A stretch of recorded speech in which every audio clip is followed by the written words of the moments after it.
ओम नमः शिवाय। श्री लक्ष्मी नारायण रूपमणि रेखा सीता महादेव।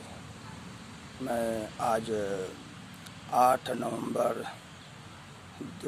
2020 को ये वीडियो बना रहा हूँ और आप लोग को जो मैंने 11 अक्टूबर को जो भविष्यवाणी चवर पुराण का सुनाया था उसका 2 भाग में आपको सुनाना चाहता हूँ।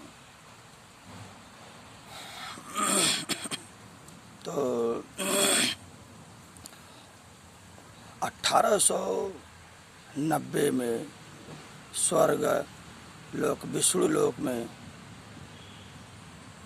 ब्रह्मा विष्णु महेश और शिव और मैं उधर मौजूद था। मेरा धरती पर जन्म नहीं था, उनके साथ ही था मैं। तो उधर सब विचार विमर्श बैठक हुआ, बात विचार हुआ, तो मैं भी था उसमें। तब मैं धरती पर जन्म नहीं लिया था। तो उस समय भगवान विष्णु और शिव और बड़ी देवी देवता थे और विष्णु भगवान के सवारी गरुड़ थे और मैं भी था। तो उस समय बात विचार हुआ कि धरती पर तो एक मसीहा को भेजा जाएगा और वो मसीहा मध्य प्रदेश में तो जन्म होएगा और जन्म होने के बाद वो उसका तकदीर भाग इतना ही लिखा जाएगा और वो उतना ही करेगा। समाज का रक्षा करने के लिए आधा काम पूरा कर पाएगा लेकिन पूरा कर नहीं पाएगा। ये विष्णु लोक में बात विचार हो रहा था। तो उसके बाद विष्णु भगवान ने डॉक्टर B.R. अम्बेडकर के रूप में वो मसीहा को भेजा धरती पर और धरती पर जन्म लेने के बाद बड़े बड़े दुख उठा करके बड़ी बड़ी लड़ाइयाँ लड़ करके उसने समाज का रक्षा करने का कोशिश किया। आप लोग तो जानते ही हैं, ये बातें छिपा नहीं है। और उसने इस जात बिरादरी को आगे बढ़ाने का काम किया, सभी लोगों को न्याय करने का काम किया कि ये लोग सब लोग एक साथ रहे, मिलजुल करके रहे। हिंदू मुस्लिम सभी लोग जितने भी हैं धरती पर मानव सब लोग मिलजुल करके रहेगा तो हमारा देश बहुत आगे बढ़ेगा। और अपने में फूट रहेगा, अपने में झगड़ा रहेगा तो हमारा देश आगे नहीं बढ़ेगा। उसने वो मसीहा आकर के यही काम करने का काम किया। लेकिन विष्णु भगवान बताए थे, वहाँ पर महादेव जी भी बताए थे कि वो जाएगा तो वो इतना ही करेगा, उससे ज़्यादा नहीं कर पाएगा क्योंकि उसके तकदीर में नहीं लिखे थे और इतना ही करके उसको वापस आना पड़ेगा। तो उसने उस समय उतना ही किया क्योंकि पूरा नहीं कर पाया वो मसीहा और आधा तक करके और वही आत्मा तड़पता रह गया राज करने के लिए। तो उसके बाद वापस चला गया, उसका मौत हुआ, चला गया स्वर्गलोक। तो स्वर्गलोक जब चला गया तो वो बात विचार हुआ कि अब तो आधा ही हुआ, ये लोगों का जात बिरादरी नहीं ख़त्म कर पाया, उसने सभी लोगों को मिला नहीं पाया, वो अब क्या होगा। तब भगवान विष्णु और शंकर, ब्रह्मा विष्णु और मैं भी था उसमें। उस समय मेरा जन्म नहीं था, तो उस समय मैं था, मैं सब देखा। फिर भगवान महादेव जी बोले, बेटा आप दोबारा धरती पर जाइए, अभी तो आप इतना ही करके आए, फिर दोबारा जाना पड़ेगा आपको। मैं कहा ठीक है, जैसा आप बोलोगे मैं वैसा ही करेगा, धरती के ऊपर जाऊंगा। तो भगवान विष्णु ने बोले कि इस बार मैं भी चलूँगा इस पृथ्वी के ऊपर, मेरा भी समय हो गया है और मैं कली अवतार के रूप में धारण करूँगा, मैं भी साथ में जाऊँगा। तब भगवान विष्णु ने उसी समय बात विचार किए और उसके बाद भगवान विष्णु जब जान गए कि जात बिरादरी बड़ा नहीं ख़त्म हुआ और गरीब दुखिया के साथ अन्याय होता गया और जो धनी है धनी लोग खाते हैं, गरीब लोग को नहीं पूछते हैं, न उनको अपने बराबर समान समझते हैं। तभी विष्णु भगवान ने देखा कि धरती पर तो अत्याचार ही करते जाते हैं, मैंने मसीहा भेजा लेकिन फिर भी माना नहीं लोग। तो उसके बाद विष्णु भगवान ने बोला कि मैं धरती पर मैं भी जन्म लूँगा। तो विष्णु भगवान ने धरती पर 30 अक्टूबर 1971 को जन्म ले लिया धरती पर। और वो जन्म लिए तो गोमती नदी गंगा में जाके मिली हैं। वो गंगा नदी में जहाँ से मिली हैं वहाँ से 5 किलोमीटर दूर गोमती नदी के घाट पर बी नाम के देश में, बी नाम के गांव में वो जन्म ले लिए। उसके बाद मेरा भी समय आया, तब मैंने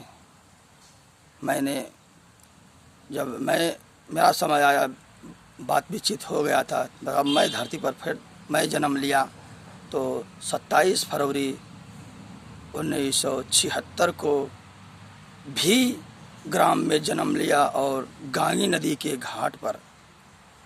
और जो गांगी नदी 50 किलोमीटर दूर गंगा जी में मिली हैं, उससे पहले ही मिलने से पहले ही 50 किलोमीटर दूर गांगी नदी पर मैंने जन्म ले लिया। फिर उसके बाद तो लक्ष्मी जी का पारी आ गया जन्म लेने का। तब वो भी धरती पर जन्म के लिए इंतज़ार कर रही थी, वो भी तब फिर जन्म लिया। तो वो लक्ष्मी जी धरती पर जन्म लिया और वो भी आकर के बी और यच ग्राम में जन्म ले लिया, वो भी गांगी नदी के घाट पर।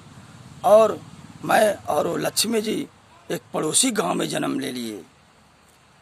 और पड़ोसी गांव में जन्म लेने के बाद वही लक्ष्मी जी को जब तबीयत खराब हुआ और दर्द याद वो लोग को हवा बतास के जरिए परेशान कर दिए, तब वही मेरे दरवाजे से वही लक्ष्मी जी जा रही थी हमारे गांव के डॉक्टर के आगे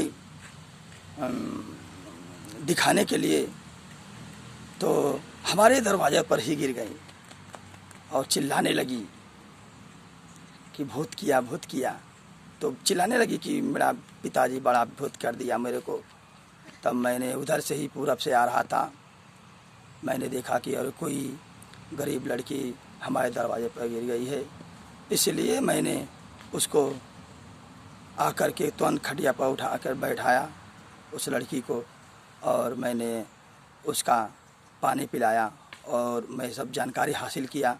उसके बाद मैं उस लड़की को मैंने अपना बहन माना और दिल से उसका साथ देने का काम किया। और मैंने ले जा कर के एक अपने गांव में ही एक आदमी को हवा दिखाया।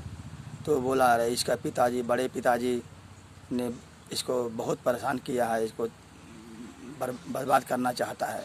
मैंने जा कर के एक और बाबा को दिखाया।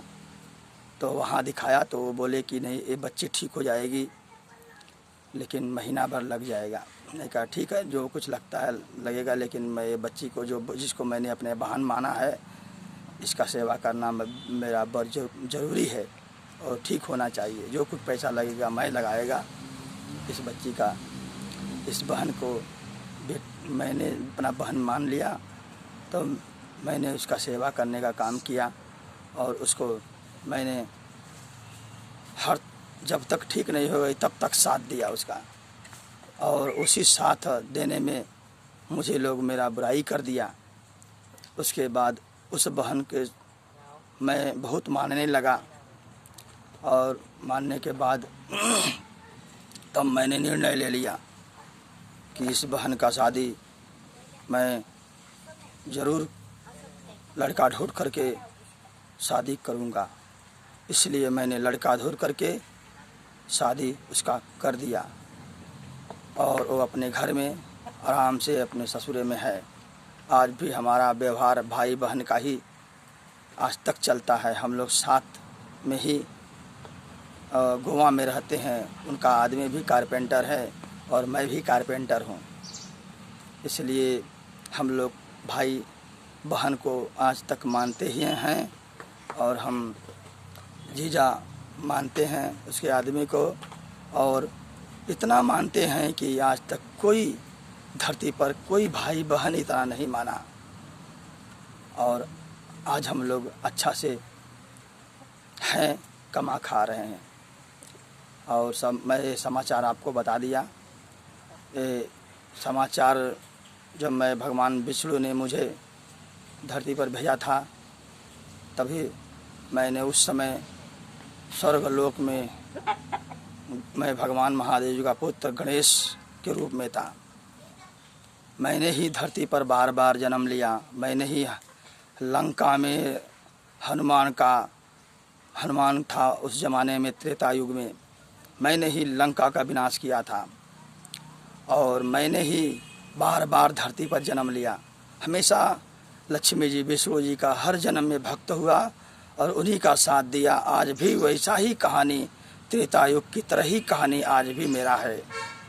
अगर आप लोग को नहीं विश्वास है, आप हमारे गांव आ जाइए और हमारे गांव में सबसे पता करिए कि हम कितना अपने बहन से प्यार करते हैं, अपने जीजा से प्यार करते हैं। कि आज समाज में हमारा भाई बहन का एक बहुत बड़ा कहानी बन गया। हम लोग अच्छे से हैं।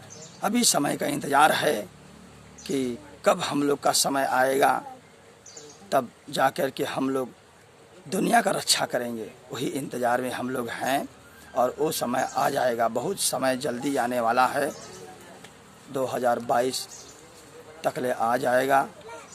तब हम लोग को पूरा दुनिया में सब लोग जान जाएगा, पूरे दुनिया वर्ल्ड में जान जाएगा। तभी लोग मेरे पर विश्वास करेगा तो सभी लोगों को मैं सच्चाई नेकी के रास्ते पर हर धर्म के लोगों को, हर जाति बिरादरी को एक करूँगा और इंडिया को तरक्की करूँगा। सभी को मिला करके मैं ऐसा काम करूँगा जो धरती पर आज तक धरती पर कोई नहीं किया। इसीलिए भविष्य मालिका में लिखा है कि वो बजरंगबली हनुमान जी धरती पर जन्म लेंगे और क्षेत्र का रक्षा करेंगे। और भविष्य मालिका में लिखा गया है कि गरुड़ भगवान भी साथ देंगे।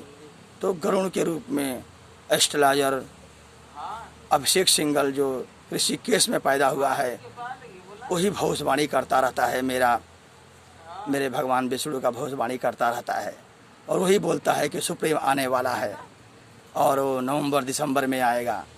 इसलिए मुझे मजबूर होना पड़ा। और रूपा आनंद मेरी बहन है, सगी बहन है हम लोग, और मेरी रेखा बहन सगी बहन है। हमने 4 लोग 4 गांव में जन्म लिया। अभी हमारी बहन रेखा तो मिल गई, लेकिन हमारा भाई अभिषेक सिंघल एस्ट्रोलॉजर और हमारी बहन रूपा आनंद एस्ट्रोलॉजर वो मिलने वाले हैं और 22-21 में वो भी मिल जाएंगे लोग। तभी हम लोग पूरे दुनिया का निर्माण करेंगे। और इसीलिए हम लोग ऐसा हैं, हमारा कहानी ऐसा बन गया है। और हमारा जो भूपेंद्र आर शाह हैं, ज्योतिषी विश्लेषण करने वाले, वो भी भविष्यवाणी बोले थे कि नवंबर दिसंबर में कोई राजनीतिक भूकंप आ जाएगा। और हमारी बहन भी बोली थी रूपा आनंद, और हमारे अभिषेक सिंघल भी बोले थे नवंबर दिसंबर में वो भगवान आ जाएगा। इसलिए मुझे उन लोग का भविष्यवाणी पूरा करने के लिए मैंने ये वीडियो बना करके सामने आना पड़ा आप लोग के। इसलिए उनका भविष्यवाणी गलत न हो, इसलिए मैं सामने आ गया हूँ। और आप लोग अगर ज्ञानी हैं तो मैंने सब कुछ बताया है आप लोग को। आप लोग जांच करो, सभी एस्ट्रोलॉजर मेरे विषय में जांच करो और पता करो कि मैं हकीकत बोल रहा हूँ या झूठ बोल रहा हूँ। पता करके समाज में बताओ। मैं अब इसी के साथ जय भारत, जय हिंद, जय विश्व, मैं बात समाप्त करता हूँ।